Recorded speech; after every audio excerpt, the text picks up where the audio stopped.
The history of South Korea formally begins with its establishment on 15 August 1948, although Syngman Rhee had officially declared independence 2 days prior. In the aftermath of the Japanese occupation of Korea, which ended with Japan's defeat in World War II in 1945, Korea was divided at the 38th parallel north in accordance with a United Nations arrangement, to be administered by the Soviet Union in the north and the United States in the south. The Soviets and Americans were unable to agree on the implementation of joint trusteeship over Korea. This led in 1948 to the establishment of two separate governments, each claiming to be the legitimate government of all of Korea. Eventually, following the Korean War, the two separate governments stabilized into the existing political entities of North and South Korea. South Korea's subsequent history is marked by alternating periods of democratic and autocratic rule. Civilian governments are conventionally numbered from the First Republic of Syngman Rhee to the contemporary Sixth Republic. The First Republic, arguably democratic at its inception, became increasingly autocratic until its collapse in 1960.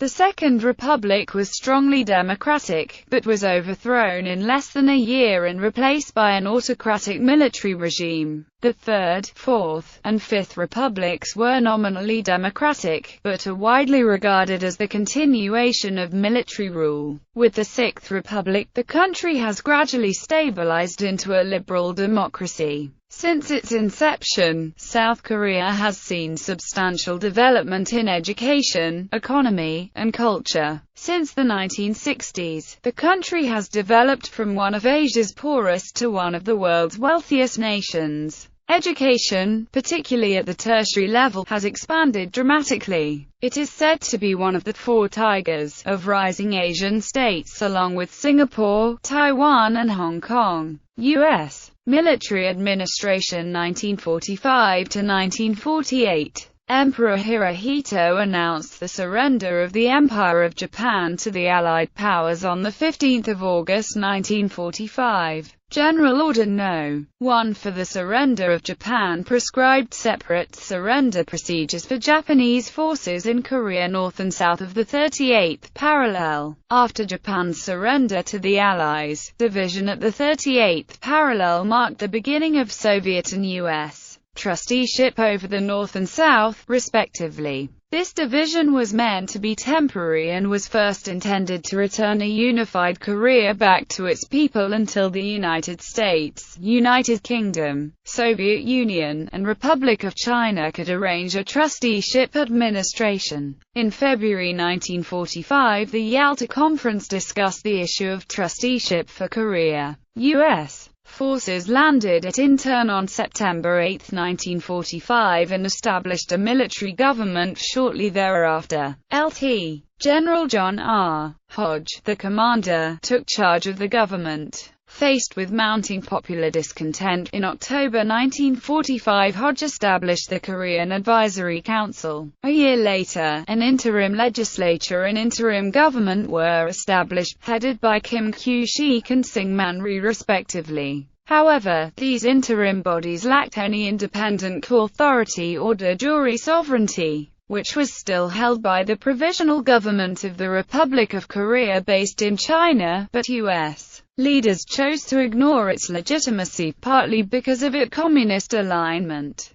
Political and economic chaos, arising from a variety of causes, plagued the country in this period. The after-effects of the Japanese exploitation remained in the South, as in the North. In addition, the U.S. military was largely unprepared for the challenge of administering the country, arriving with no knowledge of the language, culture or political situation. Thus many of their policies had unintended destabilizing effects. Waves of refugees from North Korea and returnees from abroad also helped to keep the country in turmoil. In December 1945, a conference convened in Moscow to discuss the future of Korea. A 5-year trusteeship was discussed, and a U.S.-Soviet joint commission was established. The commission met intermittently in Seoul but deadlocked over the issue of establishing a national government. In September 1947, with no solution in sight, the United States submitted the Korean question to the UN General Assembly. The resolution from the UN General Assembly called for a UN-supervised general election in Korea, but after the North rejected this proposition, a general election for a constitutional assembly took place in the South only. In May 1948,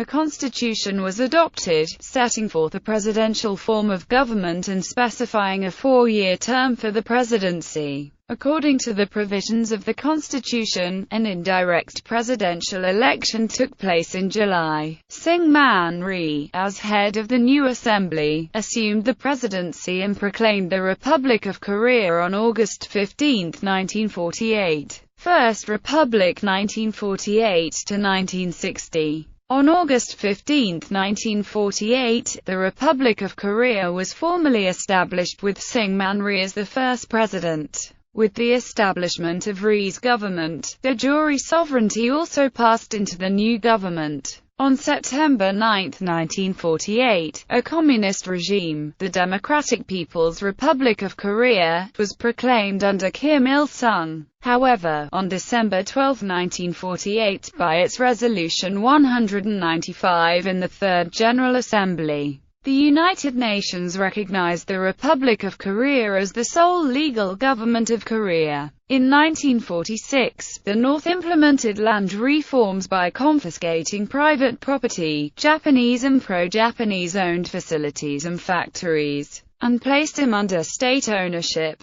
Demand for land reform in the South grew strong, and it was eventually enacted in June 1949. Koreans with large landholdings were obliged to divest most of their land. Approximately 40% of total farm households became small landowners. However, because preemptive rights were given to people who had ties with landowners before liberation, many pro-Japanese groups obtained or retained properties. The country now divided, the relationship between the two Koreas turned more antagonistic as time passed. The Soviet forces having withdrawn in 1948, North Korea pressured the South to expel the United States forces. But Rhee sought to align his government strongly with America, and against both North Korea and Japan. Although talks towards normalization of relations with Japan took place, they achieved little. Meanwhile, the government took in vast sums of American aid, in amounts sometimes near the total size of the national budget.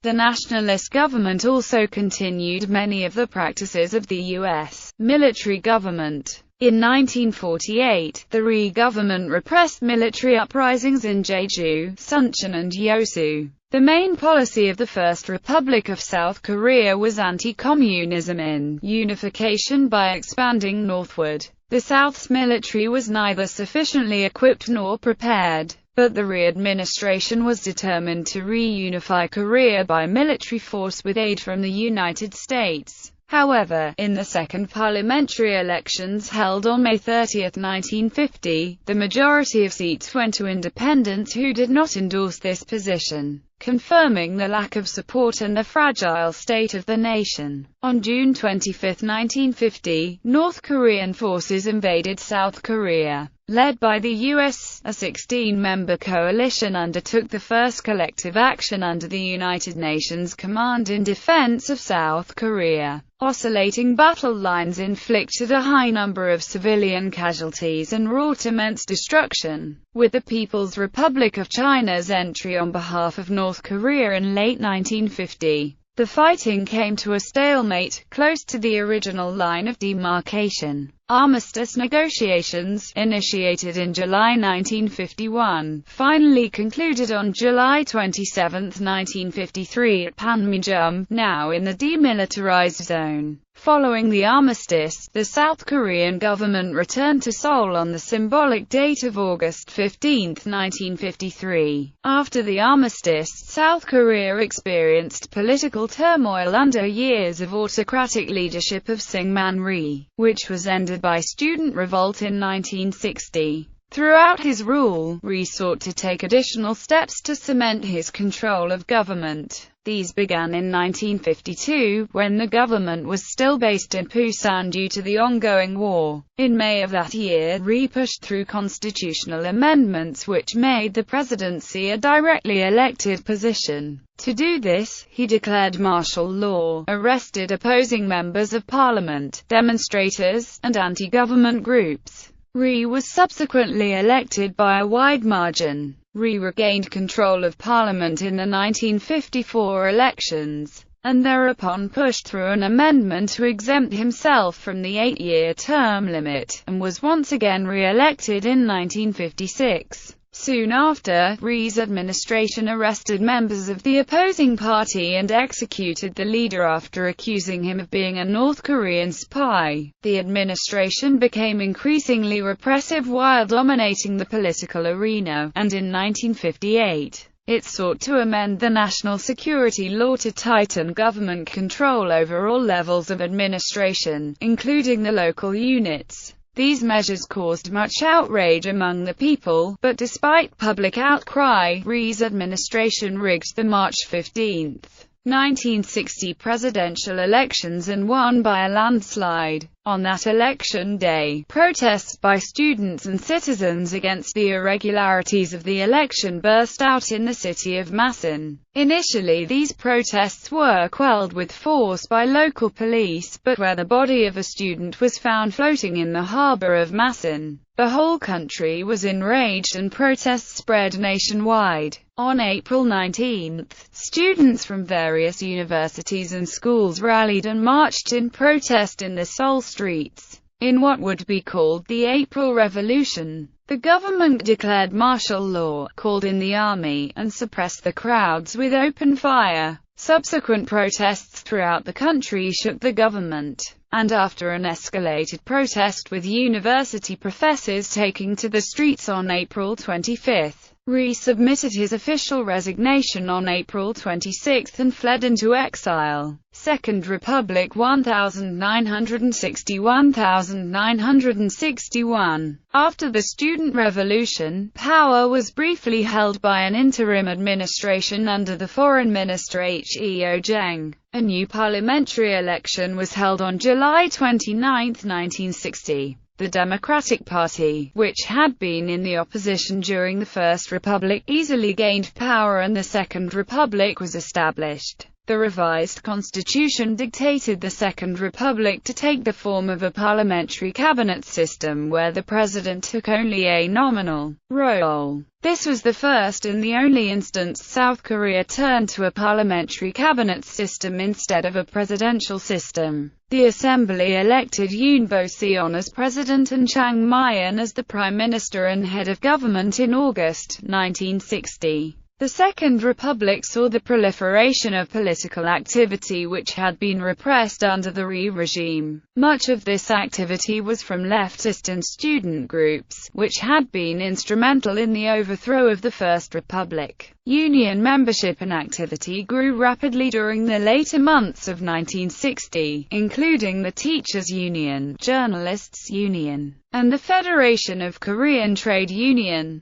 Around 2,000 demonstrations were held during the 8 months of the Second Republic. Under pressure from the left, the Chang government carried out a series of purges of military and police officials who had been involved in anti-democratic activities or corruption. A special law to this effect was passed on October 31, 1960. 40,000 people were placed under investigation. Of these, more than 2,200 government officials and 4,000 police officers were purged. In addition, the government considered reducing the size of the army by 100,000, although this plan was shelved. In economic terms as well, the government was faced with mounting instability. The government formulated a 5-year economic development plan, although it was unable to act on it prior to being overthrown. The Second Republic saw the HWAN lose half of its value against the dollar between fall 1960 and spring 1961. Although the government had been established with support of the people, it had failed to implement effective reforms which brought about endless social unrest, political turmoil and ultimately, the 16th of May coup d'état. Military rule 1961 to 1963. The May 16 coup, led by Major General Park Chung-hee on May 16, 1961, put an effective end to the Second Republic. Park was one of a group of military leaders who had been pushing for the depoliticization of the military.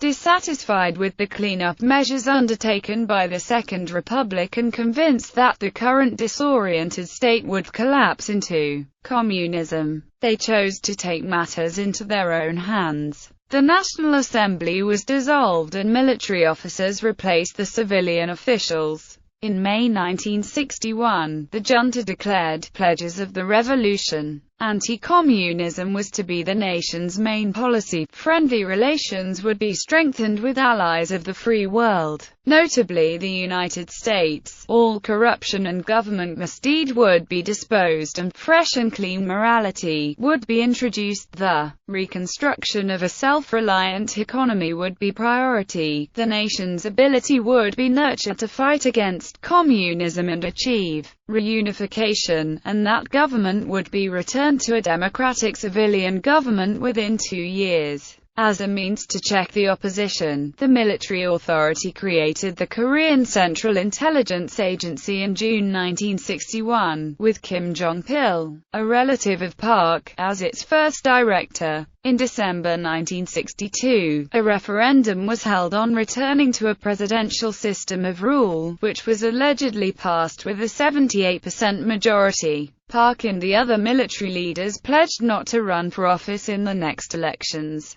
However, Park became presidential candidate of the new Democratic Republican Party, which consisted of mainly KCIA officials, ran for president and won the election of 1963 by a narrow margin. Third Republic 1963 to 1972. Park's administration started the Third Republic by announcing the 5-year Economic Development Plan, an export-oriented industrialization policy. Top priority was placed on the growth of a self-reliant economy and modernization. Development first, unification later, became the slogan of the times, and the economy grew rapidly with vast improvement in industrial structure, especially in the basic and heavy chemical industries. Capital was needed for such development, so the Park regime used the influx of foreign aid from Japan and the United States to provide loans to export businesses,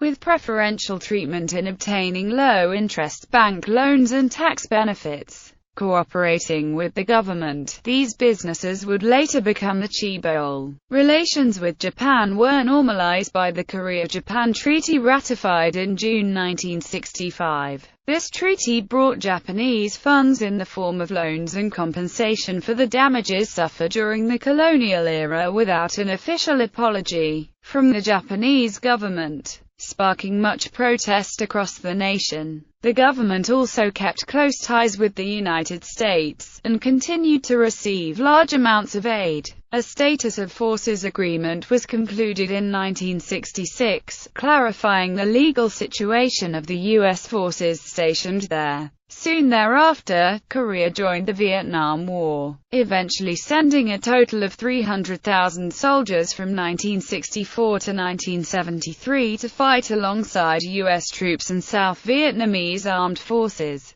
Economic and technological growth during this period improved the standard for living, which expanded opportunities for education. Workers with higher education were absorbed by the rapidly growing industrial and commercial sectors, and urban population surged. Construction of the Gyeongbu Expressway was completed and linked Seoul to the nation's southeastern region and the port cities of Incheon and Busan. Despite the immense economic growth, However, the standard of living for city laborers and farmers was still low. Laborers were working with low wages to increase the price competitiveness for the export-oriented economy plan, and farmers were in near poverty as the government controlled prices. As the rural economy steadily lost ground and caused dissent among the farmers, however, the government decided to implement measures to increase farm productivity and income by instituting the Syngman movement in 1971. The movement's goal was to improve the quality of rural life, modernize both rural and urban societies, and narrow the income gap between them. Park ran again in the election of 1967, taking 51.4% of the vote.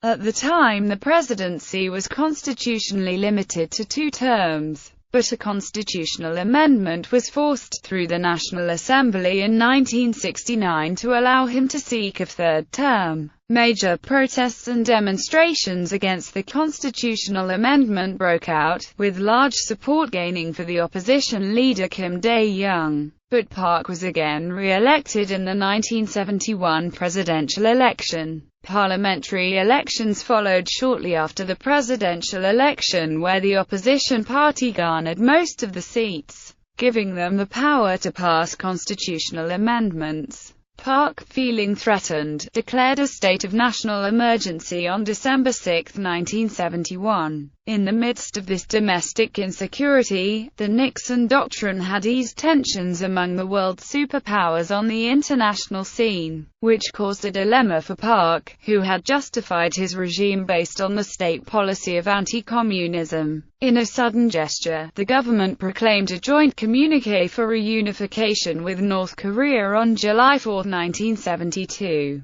and held Red Cross talks in Seoul and Pyongyang. However, there was no change in government policy regarding reunification, and on October 17, 1972, Park declared martial law, dissolving the National Assembly and suspending the Constitution.